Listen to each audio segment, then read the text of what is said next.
Welcome, here I've got SHARP Aquos Sense2 and I'm gonna show you how to turn on and off the camera location text at this device. So let's start by tapping on the camera button to open it, and for now we are in the standard photo mode. From here let's go to the right corner to this button. When we tap on it we can open the advanced camera settings. Now let's move from picture settings to the common here. And here we have the add location information option, so by using this button we can easily turn it off and turn it on like that as we need.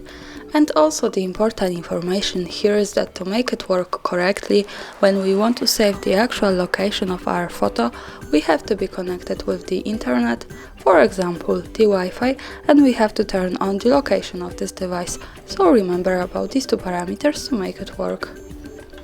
And that's all. This is how it works here. Thanks for watching, subscribe our channel and leave the thumbs up.